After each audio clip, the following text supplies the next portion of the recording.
आज का पहला क्वेश्चन है कि एनवायरोनेर यानी एनवायरनर शब्द किस भाषा से लिया गया है। तो आपके सामने ऑप्शंस दिए गए हैं, ग्रीक, अंग्रेजी, रोमन या फिर फ्रेंच। तो आपको बता दें कि ये जो एनवायरनर जो वर्ड जो है ये एक फ्रेंच शब्द है, यानी फ्रेंच भाषा का शब्द है। तो इसलिए इस क्वेश्चन का सही आंसर हो जाएगा ऑप्शन डी। अब बात करते हैं एनवायरनर जो वर्ड है इसका मतलब क्या होता है। तो इसको हिंदी में कहते हैं पड़ोस। क्या कहते हैं? पड़ोस। और आपको पता होगा कि एनवायरनमेंट का अर्थ क्या होता है। एनवायरनमेंट को हम हिंदी में कहते हैं पर्यावरण। क्या कहते हैं? पर्यावरण। अब देखो, पर्यावरण को अगर हम दो भागों में डिवाइड कर दें, आपने हिंदी में पढ़ा होगा संधि विच्छेद। तो अगर हम इसका संधि विच्छेद कर दें तो ये हो जाएगा परिधन आवरण, यानी इसका मतलब हो जाएगा, परि का मतलब हो जाएगा चारों तरफ, और आवरण का मतलब चारों तरफ का, आवरण का मतलब घेरा हो जाएगा। ठीक है, तो हमारे चारों तरफ जो फैला हुआ जो घेरा है इसे ही पर्यावरण कहते हैं। ठीक है, यानी चारों तरफ से जो घेराव जो है इसको ही पर्यावरण कहेंगे।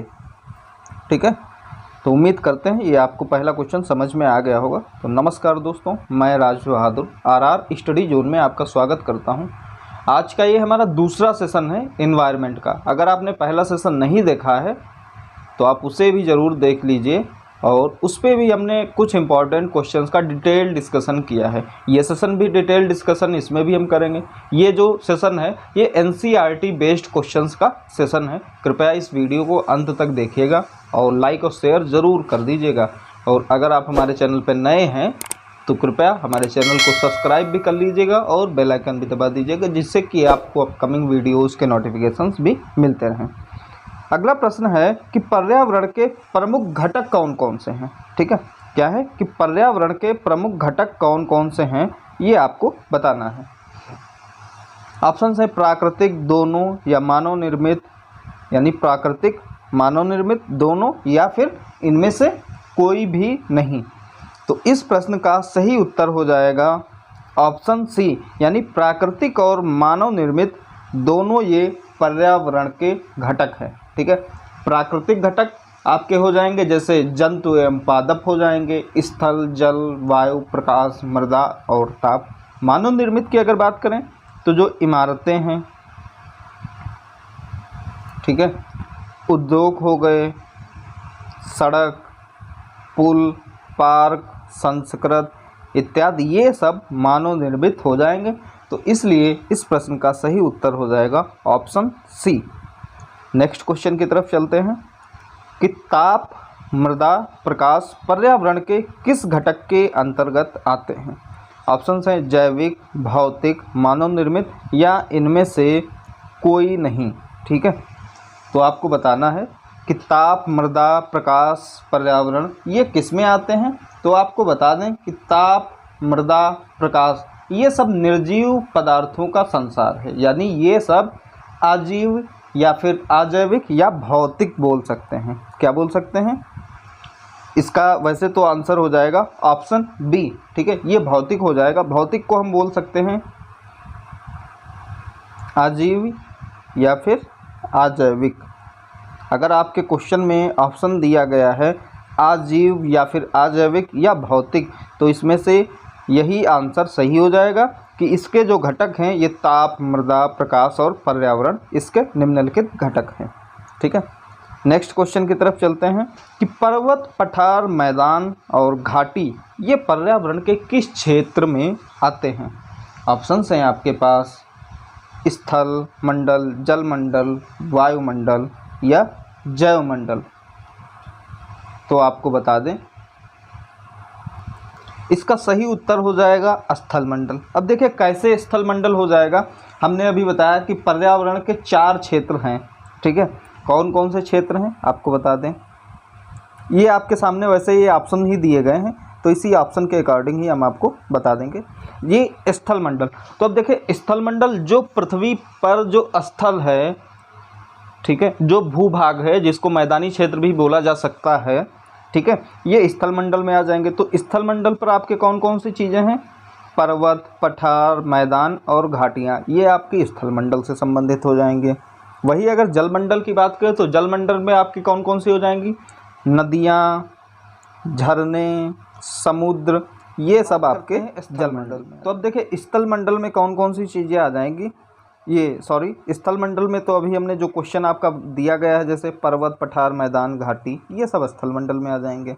जल मंडल की अगर हम बात करें तो जल मंडल में आ जाएगा समुद्र, झरना, नदियाँ, ठीक, ये सब सारे आपके जल मंडल में आ जाएंगे। वायुमंडल की अगर हम बात करें तो वायुमंडल तो आप जानते ही हैं वायु से संबंधित हैं। इसमें हो जाएगी H2 यानी हाइड्रोजन, ऑक्सीजन, नाइट्रोजन, जो भी आपकी गैसेज हैं ये आपकी वायुमंडल में आ जाएंगी। और अगर जैवमंडल की बात करें, ठीक है, तो जैवमंडल आपका जो है ये जैवमंडल जो है ये पृथ्वी का वह संकीर्ण क्षेत्र होता है जहाँ पर स्थल, जल और वायु इन सबसे मिलकर जो जीवन को संभव बनाते हैं वही आपका जलमंडल कहलाता है। इसका निर्माण जो है जंतु और पादप, ठीक है, जंतु व पादप मिलकर जैवमंडल का निर्माण करते हैं, ठीक है। इनसे जो है जीवन की परिस्थितियां अनुकूल होती हैं, ठीक है। तो उम्मीद करते हैं ये भी आपको क्वेश्चन समझ में आ गया होगा। अगर आपको सेशन अच्छा लग रहा है तो इसे लाइक करके ज़्यादा से ज़्यादा लोगों के पास भी शेयर कर दीजिए, ठीक है। नेक्स्ट प्रश्न है कि पृथ्वी का 2/3 भाग कौन सा मंडल है? यानी 2/3 भाग, 2/3 भाग कौन सा मंडल है? तो पृथ्वी पर सबसे ज़्यादा मंडल कौन सा है? पृथ्वी पर सबसे ज़्यादा मंडल आपका जल मंडल है। और बाकी की अगर हम बात करें 1/3 भाग, ये हो जाएगा स्थल मंडल, ठीक है, ये है आपका स्थल मंडल। और इस 2/3 भाग में अभी हमने आपको बताया जो जल मंडल है इस 1/3 यानी 2/3 यानी 2/3 भाग, जिसमें है 71%, लगभग 71% में जल पाया जाता है ना पृथ्वी पर हमारी। तो इसमें महासागर, झीलें, नदियाँ और अन्य जो जलाशय हैं ये सब इसमें आ जाएंगे।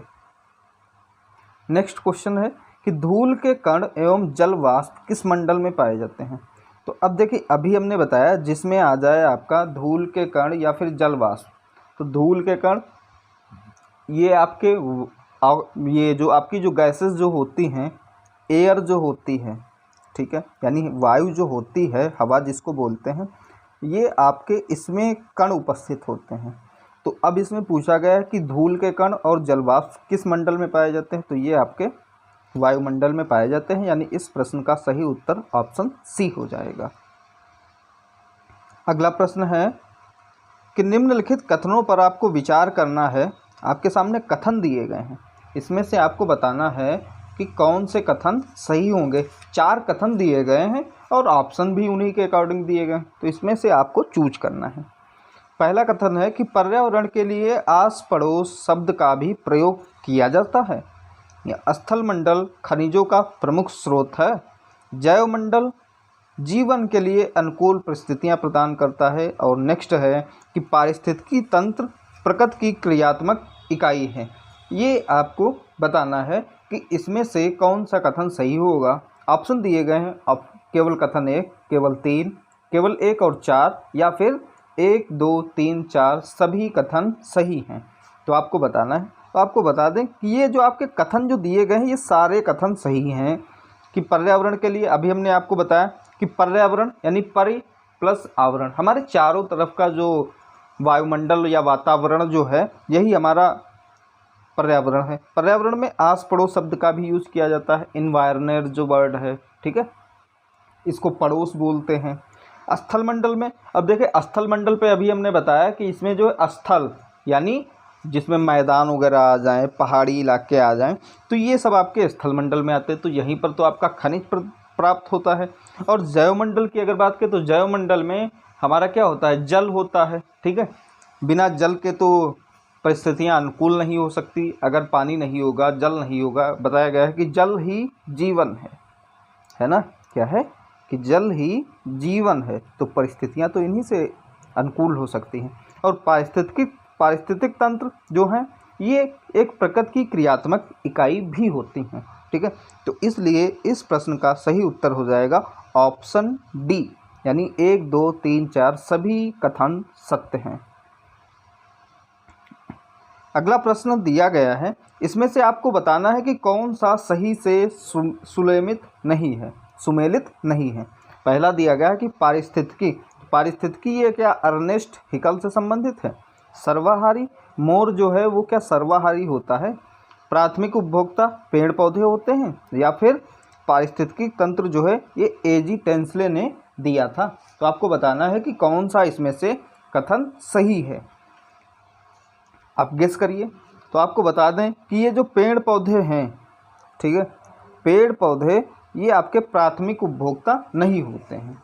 ठीक है, तो अगर ये पेड़ पौधे आपके प्राथमिक उपभोक्ता नहीं होते हैं तो ये होते कौन से उपभोक्ता हैं। ठीक है, तो अब देखिए पेड़ पौधे अभी हमने बताया कि ये प्राथमिक उपभोक्ता नहीं होते हैं, तो होते क्या हैं, ये पेड़ पौधे उत्पादक होते हैं। ठीक है, पेड़ पौधे उत्पादक होते हैं। प्राथमिक उपभोक्ता वे होते हैं जो उत्पादक को खाते हैं। ठीक है, ग्राफ आपके सामने बना दें। ये आपका हो जाएगा उत्पादक, उसके बाद आ जाएगा प्राथमिक उपभोक्ता, द्वितीयक उपभोक्ता और तृतीयक उपभोक्ता। ठीक है, इसमें से आपको बता दें कि द्वितीयक और तृतीयक जो उपभोक्ता होते हैं ये आपके मांसाहारी होते हैं, या फिर सर्वाहारी बोल सकते हैं। ठीक है, मांसाहारी या सर्वाहारी इनको बोल सकते हैं। ठीक है, क्योंकि ये मांस भी खाते हैं और अनाज भी खाते हैं। कुछ उपभोक्ता। अगला प्रश्न है आपके सामने कि निम्नलिखित में से तृतीयक श्रेणी का उपभोक्ता कौन सा है। ये आपको बताना है कि तृतीयक श्रेणी का उपभोक्ता कौन सा है। ऑप्शंस हैं बकरी, सांप, मेढक या फिर बाज। तो आपको बता दें कि जो बाज है ये तृतीयक उपभोक्ता है। कैसे, देखिए मेढक को सांप खाता है और बाज जो है इन दोनों को खा सकता है, तो इसीलिए जो बाज है ये आपका तृतीयक उपभोक्ता है, यानी ऑप्शन डी सही हो जाएगा। अगला प्रश्न आपके सामने कि वे जीव जो मृत शरीर के कार्बनिक पदार्थों को साधारण या भौतिक तत्वों में अपघटित करके, हाँ अब दिख रहा होगा आपको, कि वे जीव जो मृत शरीर के कार्बनिक पदार्थों को साधारण भौतिक तत्वों में अपघटित कर देते हैं उनको क्या कहा जाता है। ऑप्शन है आपके सामने अपघटक, सर्वाहारी, तृतीयक उपभोक्ता या फिर द्वितीयक उपभोक्ता। तो आपको बता दें कि जो जीव मृत शरीर के कार्बनिक पदार्थों को साधारण भौतिक तत्वों में अपघटित कर देते हैं उनको अपघटक कहा जाता है। ठीक है, क्या कहा जाता है, अपघटक कहा जाता है। तो ये आपका पहला ऑप्शन सही हो जाएगा। अगला प्रश्न है कि अगर पौधों को खरगोश खाता है, खरगोश को सांप खाता है और सांप को मोर खाता है, तब सबसे कम ऊर्जा किसको प्राप्त होगी। ये आपको बताना है कि सबसे कम ऊर्जा किसको इसमें से प्राप्त होगी। गेस करिए क्या होगा इसका सही ऑप्शन। इसका सही उत्तर हो जाएगा मोर। क्या हो जाएगा, मोर हो जाएगा, कि मोर को सबसे कम ऊर्जा प्राप्त होगी। ठीक है, क्योंकि देखिए खरगोश के बाद पौधे, खरगोश, फिर खरगोश को सांप और सांप को मोर खा रहा है। ठीक है, तो पहले तो इसको ऊर्जा मिलेगी कि जो उत्पादक है, उल्टे क्रम में इसको देखा जाए तो ये 0.1 हो जाएगी। ठीक है, इसका सही उत्तर ऑप्शन सी हो जाएगा, यानी मोर इसका सही उत्तर हो जाएगा। अगला प्रश्न है आपके सामने कि निम्नलिखित कथनों में से कौन सा कथन असत्य है, ये आपको बताना है। कथन दिए गए हैं। खाद्य श्रृंखला में ऊर्जा का प्रवाह एक दिशी होता है, खाद्य जाल में ऊर्जा का प्रवाह बहुदिशीय होता है, या उपरोक्त दोनों कथन सत्य हैं, या इन दोनों में से कोई भी नहीं सही होगा। ठीक है, तो आपको बता दें कि इन दोनों में से कोई भी कथन आपके सत्य नहीं है। क्यों सत्य नहीं है, इसको भी आपको हम बता रहे हैं। देखिए, इसमें जो आपका जो पहला कथन जो दिया गया है कि खाद्य श्रृंखला ऊर्जा का प्रवाह एक दिशी होता है, तो ये कथन आपका सही है, क्योंकि इसमें जो है खाद्य श्रृंखला का जो ऊर्जा का प्रवाह होता है वो एक दिशी होता है, और ऊर्जा का प्रवाह जो खाद्य जाल जो होता है, खाद्य जाल में ऊर्जा का प्रवाह बहुदिशीय होता है। तो इसलिए ये दोनों कथन आपके सही हो जाएंगे। तो जब सही हो जाएंगे तो इसमें पूछ रहा है कि कौन सा कथन असत्य है, तो डी वाला ऑप्शन आपका सही हो जाएगा इस क्वेश्चन के अकॉर्डिंग। अगला प्रश्न है आपका कि अंतर्राष्ट्रीय स्तर पर मानव पर्यावरण पर सबसे पहला सम्मेलन कब हुआ था? 1955, 1965, 1972 या फिर 1982? गेस करिए कि आपका सही उत्तर क्या होगा। आपको बता दें कि अंतर्राष्ट्रीय स्तर पर जो मानव पर्यावरण का जो सबसे पहला सम्मेलन जो हुआ था, ये आपका 1972 में हुआ था, यानी 1972 में पहला सम्मेलन हुआ था। ठीक है, जो पहला सम्मेलन जो हुआ था ये स्टॉकहोम में हुआ था। ठीक है, इसको बोलते हैं कि मानव पर्यावरण पर स्टॉकहोम सम्मेलन। ठीक है, इसको बोलते हैं स्टॉकहोम सम्मेलन 1972। ये 5 जून को आयोजित किया गया था, जिससे 5 जून को पर्यावरण दिवस मनाया जाने लगा है। ठीक है, 5 जून को पर्यावरण दिवस ही मनाया जाता है। ओके, और इस सम्मेलन के लिए सभी के लिए एक सिद्धांत अपनाया गया था। ये था एक ही पृथ्वी, यानी सबकी जो पृथ्वी है वो एक ही पृथ्वी है, यही सिद्धांत अपनाया गया था। और इस सम्मेलन में UNEP यानी UNEP United Nations environmental programme गठित किया गया था, और इस सम्मेलन में कुल 119 देश शामिल किए गए थे, यानी 119 देशों ने हिस्सा लिया था। ठीक है, इसका जो मुख्य उद्देश्य था ये अंतर्राष्ट्रीय स्तर पर पर्यावरण का संरक्षण और उसमें सुधार करना था। नेक्स्ट क्वेश्चन है कि किस सम्मेलन में यह घोषणा की गई थी कि प्रत्येक वर्ष 5 जून को विश्व पर्यावरण दिवस के रूप में मनाया जाएगा? अभी मैंने आपको बताया था कि 5 जून को विश्व पर्यावरण दिवस मनाया जाता था। तो कौन सा सम्मेलन? अभी हमने बताया था आपको, ये पहला वाला क्वेश्चन ही हुआ था मानव पर्यावरण। तो मानव पर्यावरण का स्टॉकहोम जो सम्मेलन जो था, इसी में घोषित किया गया था कि 5 जून को विश्व पर्यावरण दिवस मनाया जाएगा। अगला प्रश्न है कि किस वर्ष में एजेंडा 21 जारी किया गया था? तो एजेंडा 21 जो है आपका किस वर्ष में जारी किया गया था? ऑप्शन है 1972, 1992, 1982 या फिर 2002। तो इस प्रश्न का सही उत्तर हो जाएगा 1992, यानी एजेंडा 21 जो है ये 1992 में जारी किया गया था। 1992 में हुआ क्या था? ये पृथ्वी सम्मेलन हुआ था। 1992 में पृथ्वी सम्मेलन हुआ था, और ये राजधानी जो ब्राज़ील की जो राजधानी है रियो डे जेनेरिया, ये ब्राज़ील की राजधानी है, यहीं पर 3 जून को आयोजित किया गया था। इसमें जो है कुल 182 देशों ने हिस्सा लिया था। ठीक है, जिसको इसे एजेंडा 21 के नाम से जारी किया गया था, यानी इस नाम से जाना जाने लगा। और इस सम्मेलन में पर्यावरण और विकास पर एक दस्तावेज भी जारी किया गया था। अगला प्रश्न है कि चिपको आंदोलन की शुरुआत किस वर्ष हुई थी? तो चिपको आंदोलन की शुरुआत किस वर्ष हुई थी? आपके सामने ऑप्शंस दिए गए हैं, 1972, 1973, 1974 या फिर 1975। तो इस प्रश्न का सही उत्तर हो जाएगा 1973, यानी चिपको आंदोलन जो है 1973 में जारी किया गया था। ठीक है, अब देखिए चिपको आंदोलन के जो मुख्य नेता थे वो कौन थे? ये हाल ही में इनका देहांत हो गया है। ये थे सुंदरलाल बहुगुणा। उत्तराखंड से संबंधित हैं।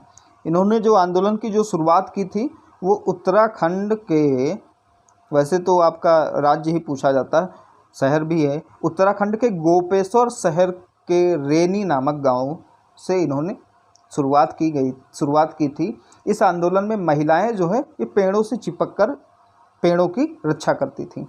अब देखें, एक चिपको आंदोलन है, एक दूसरा था अपिक्को आंदोलन। अपिक्को आंदोलन भी पर्यावरण से संबंधित है। इसके जो नेता थे ये थे पांडुरंग हेगड़े, ठीक है। ये कर्नाटक में शुरू किया गया था। और अगर आपसे पूछ लिया जाए कि चिपको आंदोलन की जो शुरुआत हुई थी इसमें किसने अपनी जान दे दी थी, तो ये थी अमृता देवी बिश्नोई। अमृता देवी बिश्नोई जो है ये चिपको आंदोलन में पेड़ों की रक्षा करने के लिए अपनी जान इन्होंने दे दी थी। अगला प्रश्न है कि पर्यावरण संरक्षण हेतु अपिक्को आंदोलन किस राज्य में चलाया गया था। अभी हमने आपको बताया था कि अपिक्को आंदोलन जो है कर्नाटक से संबंधित है, जबकि चिपको आंदोलन उत्तराखंड से संबंधित है। ये प्रश्न बहुत ही महत्वपूर्ण प्रश्न है, एनसीईआरटी बेस्ड क्वेश्चंस हैं ये। अगर आपको सेशन अच्छा लग रहा है तो कृपया इसे लाइक और शेयर भी कर दीजिए। अगला प्रश्न है कि बाबा आमटे और मेधा पाटेकर किस आंदोलन से संबंधित है ना, कि बाबा आमटे और मेधा पाटेकर किस आंदोलन से संबंधित है। तो ये जो है आपके सामने ऑप्शंस दिए गए, नर्मदा बचाओ आंदोलन, चिपको आंदोलन, गंगा स्वच्छाभियान या फिर अपिक्को आंदोलन। तो देखो अभी हमने दो, अब देखिए ऑप्शन एलिमिनेट भी आप कर सकते हैं अगर थोड़ा बहुत आपको पता होगा।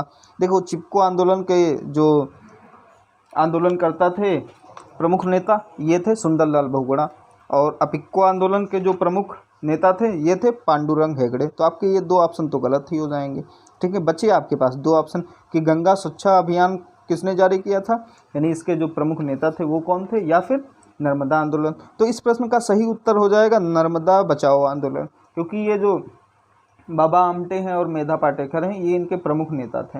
ये इस आंदोलन का मुख्य आधार था कि नर्मदा नदी पर बन रहे बांध का विरोध किया गया था, ठीक है। नर्मदा आंदोलन है तो ये नर्मदा नदी पर जो बांध बनाया जा रहा था इसका आंदोलन किया गया था, ठीक है। इसके विरोध में ये आंदोलन शुरू किया गया था। अगला प्रश्न है कि राजीव गांधी पर्यावरण पुरस्कार किस क्षेत्र में दिया जाता है। राजीव गांधी पर्यावरण पुरस्कार किस क्षेत्र में दिया जाता है। आपके सामने ऑप्शंस हैं, पर्यावरण के क्षेत्र में अतुलनीय योगदान के लिए व्यक्ति विशेष को, पर्यावरण के क्षेत्र में अतुलनीय योगदान के लिए किसी संगठन को, या फिर पर्यावरण के क्षेत्र में अतुलनीय योगदान के लिए औद्योगिक संस्था को, या फिर इनमें से कोई भी नहीं। तो इस प्रश्न का सही उत्तर क्या होगा, आप गेस करिए कि क्या हो जाएगा इस प्रश्न का सही उत्तर। तो आपको बता दें इस प्रश्न का सही उत्तर है ऑप्शन सी कि पर्यावरण के क्षेत्र में अतुलनीय योगदान के लिए औद्योगिक संस्था को राजीव गांधी पर्यावरण पुरस्कार दिया जाता है। और इस पुरस्कार की शुरुआत 1987 में की गई थी, यानी राजीव गांधी पर्यावरण पुरस्कार की शुरुआत 1987 में की गई थी। अगला प्रश्न है, आपको सुमेलित करना है कि कौन से ऑप्शन सही होंगे, कि पृथ्वी दिवस, जैविक विविधता दिवस, विश्व प्रकृति दिवस, विश्व पर्यावरण संरक्षण दिवस। इधर दिए गए हैं 22 अप्रैल, 3 अक्टूबर, 22 मई या 26 नवंबर। तो देखिए आपको जैसे आपके सामने चार चीज़ें दी गई हैं, ठीक है, इन चारों का आपको मैच करना है। तो अब देखिए हम इसमें से देखेंगे सबसे पहले ऑप्शन। देखिए दो ऑप्शन तो आपके मैच ही कर रहे हैं, पहला दूसरा एक है और तीसरा चौथा भी सेम है। नहीं, तीसरा और चौथा ये अलग अलग है, तीसरा अलग है चौथा अलग। अब देखिए पृथ्वी दिवस किस डेट में मनाया जाता है, तो पृथ्वी दिवस 22 अप्रैल को मनाया जाता है, ठीक है। अब बात करते हैं, देखिए जो पहले ऑप्शन ये दो तो आपके एलिमिनेट ही हो गए कि तीसरा और चौथा सही नहीं हो सकता है, कभी नहीं सही हो सकता। अगला है कि पर्यावरण संरक्षण दिवस या विश्व प्रकृति दिवस कब मनाया जाता है। तो अब देखिए विश्व प्रकृति दिवस यहाँ पर देखिए बी और सी, यानी बी में दोनों ए और बी के बी पार्ट जो है ये दोनों का सेम है। चेंज क्या है, सी और डी चेंज है। तो अब देखिए विश्व प्रकृति दिवस है, ये 3 अक्टूबर को मनाया जाता है, यानी सी का दूसरा आपका कौन सा सही है, तो सी का जो दूसरा है ये आपका सी का दूसरा हो जाएगा, यानी पहला और सी में दूसरा, यानी जो बी ऑप्शन जो है यही आपका सही हो जाएगा कि पृथ्वी दिवस 22 अप्रैल को मनाया जाता है, विश्व प्रकृति दिवस 3 अक्टूबर को मनाया जाता है, और जैविक विविधता दिवस जो है ये 22 मई को मनाया जाता है, जबकि विश्व पर्यावरण संरक्षण दिवस 26 नवंबर को मनाया जाता है। तो उम्मीद करते हैं ये आपको सेशन अच्छा लगा होगा। कुछ इम्पोर्टेंट चीज़ें आपको बता दें, इम्पोर्टेंट डेज इसमें कौन कौन से हैं। देखिए आपका जो पृथ्वी दिवस है ये तो इस क्वेश्चन के अकॉर्डिंग आपको पता ही हो गया होगा। अर्थ डे फिर भी हम बता दें कि ये पृथ्वी दिवस जो है ये 22 अप्रैल को मनाया जाता है। जैविक विविधता दिवस 22 मई को मनाया जाता है। पर्यावरण दिवस 5 जून को मनाया जाता है। प्रकृति दिवस 3 अक्टूबर को मनाया जाता है, और पर्यावरण संरक्षण दिवस ये 26 नवंबर को मनाया जाता है। ठीक है, ये आपके इम्पोर्टेंट डेज हैं पर्यावरण से ही संबंधित। ठीक है, नेक्स्ट बात करें कि वन महोत्सव कब मनाया जाता है। वन महोत्सव, तो वन महोत्सव जो है जुलाई और फरवरी के प्रथम सप्ताह में मनाया जाता है, फर्स्ट वीक में मनाया जाता है। वन्य जीव सप्ताह, वन्य जीव सप्ताह जो है ये 1 से 7 अक्टूबर को मनाया जाता है, यानी ये जो वन्य जीव सप्ताह है ये आपका चल रहा है क्योंकि आज की डेट है 2 अक्टूबर। पर्यावरण जागरूक माह, पर्यावरण जागरूक माह जो है ये होता है 19 अक्टूबर से लगाकर 18 नवंबर तक पर्यावरण जागरूकता माह चलाया जाता है। और विश्व में पर्यावरण संरक्षण हेतु जो संस्था है ये आपकी संस्था है WWF, यानी world wild life and for nature. ये पर्यावरण संरक्षण हेतु कार्य करने वाली प्रमुख संस्था है। तो उम्मीद करते हैं ये सेशन आपको अच्छा लगा होगा। ये सेशन आपकी आगामी परीक्षा, यानी जो आपकी टीचर्स भर्ती जो हैं, टीचर रिक्रूटमेंट जो है, उस आगामी परीक्षा से रिलेटेड बहुत ही महत्वपूर्ण सेशन है ये आपका। कृपया इस सेशन को लाइक और शेयर ज़रूर कर दीजिएगा ज़्यादा से ज़्यादा लोगों के पास। और अगर आप हमारे चैनल पर नए हैं तो आप हमारे चैनल को सब्सक्राइब ज़रूर कर लीजिएगा, जिससे कि आपको महत्वपूर्ण वीडियोज़ के नोटिफिकेशंस भी मिलते रहें। मिलते हैं अगले इम्पॉर्टेंट सेशन में। Thank you.